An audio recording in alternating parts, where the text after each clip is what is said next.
Happy holidays, caller. It's the most wonderful time of the year. It's a time of seasonal depression is what it is. Yeah, that's wonderful. Come on, the idea that suicide rates go up during the holidays is nothing more than a long-perpetuated myth. Don't be such a Scrooge. In a recent survey, 55% of Americans say they're experiencing holiday loneliness, and 35% say it's worse this year than last year. This percentage is as high as 76% in those who identify as LGBTQ. Yeah, happy holidays. Absolutely. Happy holidays. There's snow on the ground and Christmas songs in the air. Anyone who's lonely can always volunteer at local soup kitchens. What's there to be sad about? Okay, I'll give you 3 reasons. What are they? A serial rapist and murderer known as the Holiday Killer, a vicious gang known as the Downtown Posse, and a woman who's quick to end your life if you don't like her Christmas gift. Here are 3 holiday killers. Warning, what you're about to hear is true. At Hook Switch Hotline, we delve deep into shocking, true crimes, including murder, violence, kidnapping, mutilation, and sexual assault. Not for children or the squeamish. Some will find this podcast disturbing. Listener discretion is strongly advised. Ulrich Schmidt is the infamous holiday killer of Germany because of the 5 murders and 4 sexual assaults he committed between 1987 and 1989, several of which occurred on public holidays. Little is known about Schmidt's childhood. However, he came from a broken family and had been admitted to different homes from an early age. He also ran away several times. Schmidt's first known crime occurred in Essen-Stahlwald on the night of May 14, 1987, when Schmidt attacked a 49-year-old woman on the stairs to the S-Bahn platform. Schmidt put his arm around her neck from behind and demanded money at knife point. While the woman was searching through her purse, he cut her neck and pushed her down the remaining steps of the platform. Later, the victim was discovered by passers-by, who found help. The woman survived her injuries after undergoing an emergency surgery. Schmidt struck again on May 27th, one day prior to Ascension Day. For those who are unfamiliar, Ascension Day commemorates the Christian belief of Jesus' body ascension into heaven, also known as Holy Thursday. At 11 p.m., Schmidt attempted to rape a 46-year-old pool attendant at the Ost Leisure Pool at an S-Bahn station in Essen-Fraunhausen. Police arrived at the scene after an emergency call from a passenger who heard the victim screaming. Authorities found the naked corpse of the woman on a meadow below the platform. She had been stabbed 48 times with a screwdriver. On June 8, 1987, Whit Monday, another Christian feast on the liturgical calendar, this one celebrated the day after Pentecost, a 59-year-old woman was attacked by Schmidt at a restroom in Gruge Park. Schmidt forced the woman into a stall, where he demanded sex at knife point. While trying to tie the woman up, the woman fought back. After a scuffle, Schmidt beat the woman unconscious, bound her hands and legs, and cut her neck, severing her trachea and esophagus. The woman freed herself after regaining consciousness and reached an ambulance station, from where she was immediately transported to the hospital and survived. On July 5, 1987, Schmidt murdered a 63-year-old woman who was on her way home between Essen-Kray S-Bahn station and Essen-Huttrop. He put his arm around her neck and again demanded money at knife point, to which the victim immediately handed over to him. When Schmidt started to tie the woman up, she began to call for help, causing him to stab her several times with the knife and flee. The woman, who was found a short time later by bystanders and was taken to a hospital, died there almost 3 weeks later from injuries to the liver, pancreas, stomach, and spleen. On the morning of March 15, 1989, Schmidt broke into the house of Elizabeth Fay, 81 years old, in Essen-Holsterhausen, gaining entry by breaking a window. After hitting her several times with a blunt weapon, Schmidt stabbed her to death with a kitchen knife he found in the apartment. He then ransacked the apartment before fleeing the scene. The woman's body was found 4 hours later by her daughter. The next murder occurred on Maundy Thursday, which is the day during the Holy Week that commemorates the washing of the feet in the Last Supper. On March 24, 1989, in the Essen-Margarethenhohe district, a 19-year-old woman on her way home from the metro station was assaulted, bound, stabbed twice in the heart, and then dumped between a garage complex where her corpse was discovered by her father. On June 6, 1989, Schmidt murdered Petra Klein-Schmidt, a 23-year-old hall supervisor in an amusement arcade of Essen-Altendorf. Although the young woman was still able to press the alarm button, she bled out from 2 throat cuts before the police arrived. The victim had been partially undressed. On June 19, 1989, Schmidt attacked a 41-year-old woman in a parking garage in downtown Essen. As the woman walked to her car, Schmidt wrapped his arm around her neck and demanded money. After receiving the money, he tied up the woman, undressed her, raped her, and stabbed her twice in the throat. After Schmidt left, the victim was able to reach a porter's lodge, where she was rescued. The last attack happened on August 5th, 1989, when Schmidt attempted to rape a 38-year-old geriatric nurse at her apartment in Essen-Rutenscheid. After the victim called for help, the victim's neighbor rushed to help, causing Schmidt to flee. However, he left his camera, which contained photos of him, his wife, and his victims. On August 8, 1989, Ulrich Schmidt was arrested near his mother's apartment in Essen. Due to advice from his lawyer, he refused to testify. In the meantime, during a search of his apartment, combat boots matching the shoe prints found at the apartment of Elizabeth Fay were discovered. In 4 other cases, a connection between the victim and Schmidt could be established by comparing scent traces. In the controversial procedure, specially trained dogs from the Schloss-Holte-Stukenbrock Police Dog School sniffed out the smell of Schmidt on objects belonging to the victims. It was also determined that Schmidt often stayed overnight at his brother's workshop, which was located near one of the crime scenes. One of his jackets was found there. The fibers of Schmidt's matched the fibers found at the crime scene of the first murder. Schmidt also confessed to 2 fellow inmates while he was in custody. He was eventually found guilty of 5 murders, 3 attempted murders, 5 rapes, 1 attempted rape, 1 robbery, and 2 burglaries. After nearly 2 years in custody and 19 days of trial, he allowed his lawyer to tell the court that he no longer disputed the allegations of the prosecution. However, he does not want to speak publicly about his actions and motives, but to instead confide in a psychiatrist. After 43 days of sittings and almost a year of proceedings, Ulrich Schmidt was sentenced to life imprisonment in September of 1992. On Christmas Eve of 1992, 4 young people who called themselves the Downtown Posse embarked on a shooting rampage that left 6 people dead, 2 others injured, and impacted scores of others, friends, relatives, and members of the public in countless ways. The bloodthirsty gang called the Downtown Posse were led by Marvelous Keene. Also in the gang were Keene's girlfriend Laura Taylor, as well as DeMarcus Morris Smith and his girlfriend Nicole Matthews. In the early hours of Christmas Eve, Laura Taylor, age 16, and her boyfriend, Marvelous Keene, age 19, enacted a plan to rob a man Taylor figured would pay them for sex. Taylor called Joseph Wilkerson, age 34, and promised him an orgy. She had caught the eye of the General Motors employee and lured him back to his home. As part of the plan, the couple recruited 20-year-old Heather Nicole Matthews, who had been released from prison a few months before. Taylor was tough as nails and the intellectual leader of the group. She also proved capable of murder. As Wilkerson was bound to the headboard of his bedroom with electrical cords, the trio scoured the house for valuables and found a .32 caliber Derringer that Keene used to shoot Wilkerson in the chest. Matthews would later testify at her trial in 1993 that Taylor put a .25 caliber weapon to Wilkerson's head and shot him a second time. The 3 ransacked the dead man's house, stole his car, and used it to hunt for more victims. On Neal Avenue, the group, which now included Matthews' 17-year-old boyfriend DeMarcus Maurice Smith, found 18-year-old Danita Goulet talking on a payphone. Danita, a senior at Patterson Cooperative High School and the mother of a 2-year-old, was a complete stranger. Danita, who had a 2-year-old daughter waiting for her at home, was confronted by the gang at the phone booth in town that evening. Threatening to shoot her, they demanded she hand over her belongings. Although she did as they asked, the heartless gang shot her anyway. Danita was taken to the hospital but pronounced dead when she arrived. At least one account would later say she was shot for her Fila tennis shoes. Police found her body on the ground outside the telephone booth, shot 5 times. The pavement was covered with blood and .25 caliber Blazer aluminum bullet shell casings. Those casings would help investigators tie the events together, along with the random nature of some of the victims and the sheer senselessness of the crimes.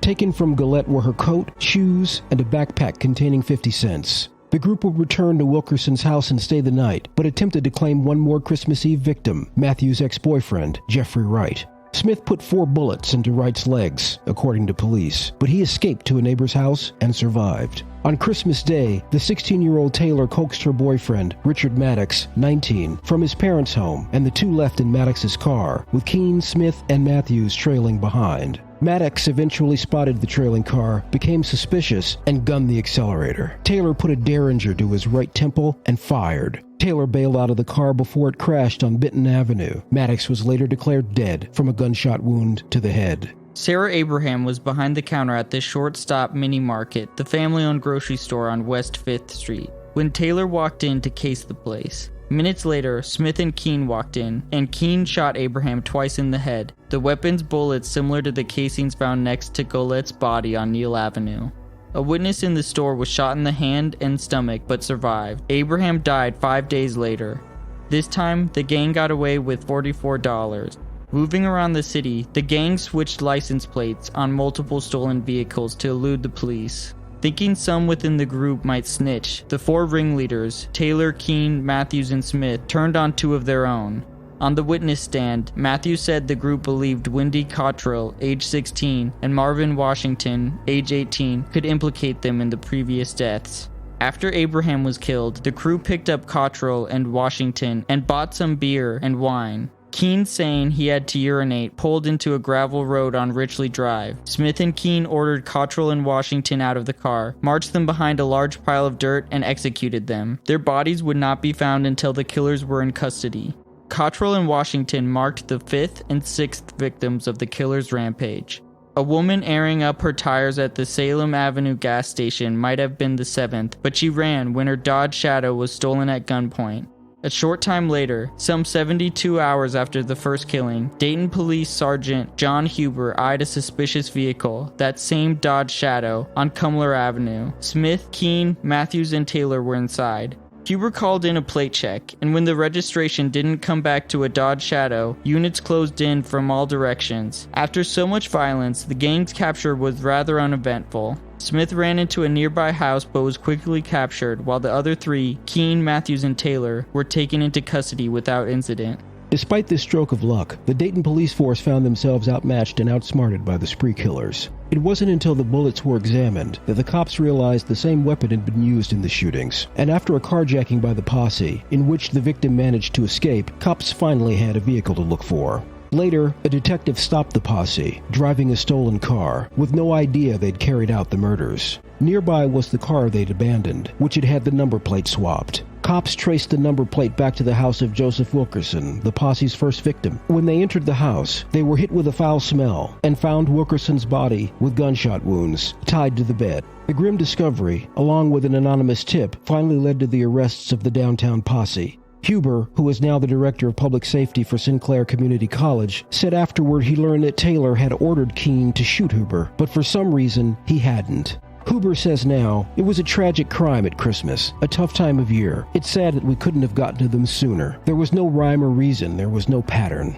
In a 2001 interview, Heather Nicole said that she wanted to be a part of the gang. She said, "I wanted to be like them. I wanted to do what they was doing." DeMarcus Maurice Smith was jailed for life. On July 21, 2009, Marvelous Keene, who was convicted in 5 of the killings, was executed by lethal injection at the Southern Ohio Correctional Facility in Lucasville. His final meal was an enormous feast of steak, fries, a pound of prawns with cocktail sauce, onion rings, 2 plums, a mango, a pound of grapes, German chocolate cake, 2 bottles of Pepsi, 2 bottles of cream soda, bread, and butter. He had no last words. Laura Taylor was one of about 20 offenders who met with the parole board in 2021 because of Senate Bill 256. The law abolished life without parole sentences for minors and gave most offenders who committed their crimes as juveniles a chance to get out of prison sooner. Aggravated homicide offenses and terrorism-related murder offenses are excluded service, according to the Ohio Legislative Service Commission. Detective Doyle Burke, who will include the Christmas killings in a book he is writing about his career, said the case exemplifies how homicide squads and uniformed officers working together can solve even the most difficult crimes. About the spree killing, Burke said, "The Wilkerson killing gave them a base of operation and a vehicle. They could have stopped by just gagging him, but I don't think that was ever in their game plan." Burke says spree killers are exceedingly violent, often choose their victims at random, and kill for the enjoyment of it. Burke points out, while there were multiple victims, there are more victims. It's the family members and friends that will never outlive this. Sarah Abraham, mother of 3, received a hand-drawn picture from her daughter for Christmas. A day later, she became the 4th victim of the Christmas posse. For Rhonda Gillette, the meaning of Christmas was forever changed 29 years ago. The 18-year-old sister of Danita Gillette said, "I don't really celebrate the holiday like other people. I go back in my mind and I think about the day I found out that my sister was killed." Speaking about her sister's murder, Rhonda said, "All she said was, 'Don't shoot me,' and they shot her anyway. She gave them everything that she had. I just wished that they would have spared my sister."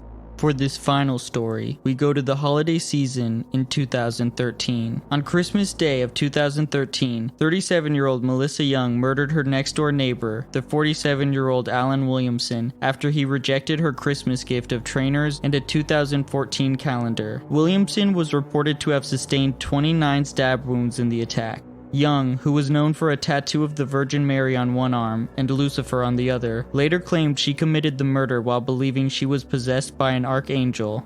The transgender Melissa Young used to work as a vice girl for a local sex sauna. The former boss, a gay man who ran his salon under the name of Cher, recalled being at Young's home as she played with a carving knife and told him, "I could kill them all," end quote. Cher, who closed his sauna in 2011, said, "At the time, I thought it was scary, but I was used to her saying some strange things and trying to get attention. I don't know if she was talking about killing men or everyone. I feel fortunate to have escaped when I look back. In many ways, Melissa was a broken person who was never accepted by society, but I wasn't surprised when she carried out this murder. I could picture her stabbing this man 29 times with a knife in a frenzy," end quote. Cher said Young, who used the name Chloe at work, was popular with clients at Cher's private club sauna. She transitioned in 2002 after being brought up in Perth. Just a year later, she was taken on at the sauna. Cher, who asked for his real name to be withheld, said, "One of my staff at the sauna asked if her friend could come in for a job. I clicked right away from looking at her. She was so tall and had this husky voice. This was about a year after she had the op done on the NHS. But I don't discriminate, so I gave her a job," end quote. Young joined a roster of around a dozen women at the sauna in West Annandale Street. But Cher said his newest recruit quickly became a volatile source of tension. He said, "She had run-ins with all the girls. They were frightened of her. She would start these fights because she had an inferiority complex," end quote. Cher, who was 58 years old, said Young told her she had been the target of bullies when she began cross-dressing while still in her teens. Cher said, "She showed me nude photos of herself as Richard, and he was beautiful. She would dress as a woman at the age of 14 or 15. Gangs of kids used to beat her up in the street. She didn't have much of a life after her sex change. She suffered from paranoia and thought everyone was always talking about her. Her smoking cannabis on a daily basis didn't help that. Melissa never had any relationships with men. It was all one-night stands, of which there were many, and punters. She was too unbalanced to get close to," end quote. A heavy drinker since her teens, Young was unable to mask her addiction to alcohol and drugs while at the sauna. Cher said he had once found a bottle of vodka Young had stashed in the toilet cistern. He added, "Melissa shouted, 'That's mine.' I said I was going to flush it and she screamed, 'If you do that, I'll kill you.' You have to be tough to run a sauna, so I stood my ground, and she backed down. But you never know with Melissa. She was like a tiger who could lash out at any moment," end quote. The other sauna girls also claimed that Young would steal their possessions, and Cher believed she would sell them to pay for drugs. After 9 turbulent months at the sauna, Young had an explosive row with her boss. Cher said, "I'd spent 13,000 pounds on a facelift and Melissa was very jealous. She had almost no breasts and wanted me to lend her 3,000 pounds for a boob job. I refused and said she should have saved her money instead of drinking it. Then I found out she had started turning tricks at her flat. I was angry because she was trying to sell to our customers. After everything that had happened, I sacked her," end of quote. Young was evicted from her Newtown flat after a client knocked on the wrong door and her neighbors called the police. And Cher says he witnessed her descent into greater depravity over the years. He claims she boasted of taking groups of drunken men, as many as 13 at a time, to the back of a nightclub to have sex with her. Young was also a serial shoplifter who had clothes worths of thousands of pounds piled in her stinking flat when she was arrested. Cher said Young also had a fixation with the Catholic Church, writing letters to the Pope and Cardinal Keith O'Brien and attending a central Edinburgh church. But he claims when she was asked to leave the congregation in 2011, after the record revealed she had been touting for business on buses by handing out notes to drivers offering sex for £50, after she was sacked from the sauna, Young was jailed for 18 months for shoplifting. When passing her sentence in the murder trial of Alan Williamson, Judge Lord Boyd told Young she had been convicted of a cruel and wicked attack. He said, "Having murdered him, you set about trying to persuade health professionals that you were suffering from diminished responsibility. While it's true that you have a severe personality disorder, it's clear it played no part in what happened that night. You showed no remorse. In fact, you told this court that you were indifferent to his death." The judge said it would be for the parole board to decide whether Miss Young should be released on license. The sentence was backdated to the 27th of December last year when she was remanded into custody. Before the 5-day trial began, Young admitted killing Williamson on the grounds of abnormality of mind, but she denied murdering him. She claimed she saw a bright light and heard voices in her head before she flipped and stabbed Williamson 29 times. Young, who has a tattoo of the Virgin Mary on one arm and the devil Lucifer on the other, said the Archangel St. Michael had taken over her body and used her as an instrument of God to punish the unclean demon. She attacked Williamson after he rejected her Christmas present of a pair of unisex sneakers and a copy of the Sun newspaper's 2014 calendar. Young said if he had accepted the gifts from her, she would not have stabbed him. The jury heard that when police arrived at her apartment in Clermiston, Edinburgh, Miss Young's hands were covered in blood and Mr. Williamson was lying dead behind her front door. Jim Keegan, defense attorney, said in his closing speech, doctors had revealed his client was liable to violent and dangerous outbursts. He added, "This can only have been a frenzied and savage attack. It's a very tragic case." Detective Inspector Grant Johnston of Police Scotland said, Melissa Young carried out a violent attack on her neighbor, and the severity of the injuries inflicted led to his death. Officers in attendance quickly detained Young, and at no time was there ever any risk to other members of the public, although this incident did shock the local community. The length of the sentence handed down today reflects the violent nature of this offense, end quote. In 2014, Young bit prison wardess Louise Henson's stomach during an argument about cigarettes. The incident occurred in the city's Corton Vale prison, Scotland's only all-female prison, at a time when the prison shop was open and prisoners were out of their cells buying tobacco. Young lunged toward prison officer Henson, seizing and pulling her by the hair, causing her to fall to the floor. She then lay on top of the prison worker and kicked and struggled with her before administering the bite.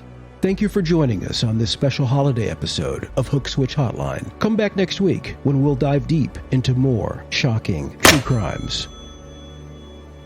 With every crime, someone somewhere has information. That someone could be you. Email us at hookswitchhotline@gmail.com or leave a message at 415-448-7263. Thank you for joining us on this episode of Hook Switch Hotline. Join us next week when we'll dive deep into more graphic true crime.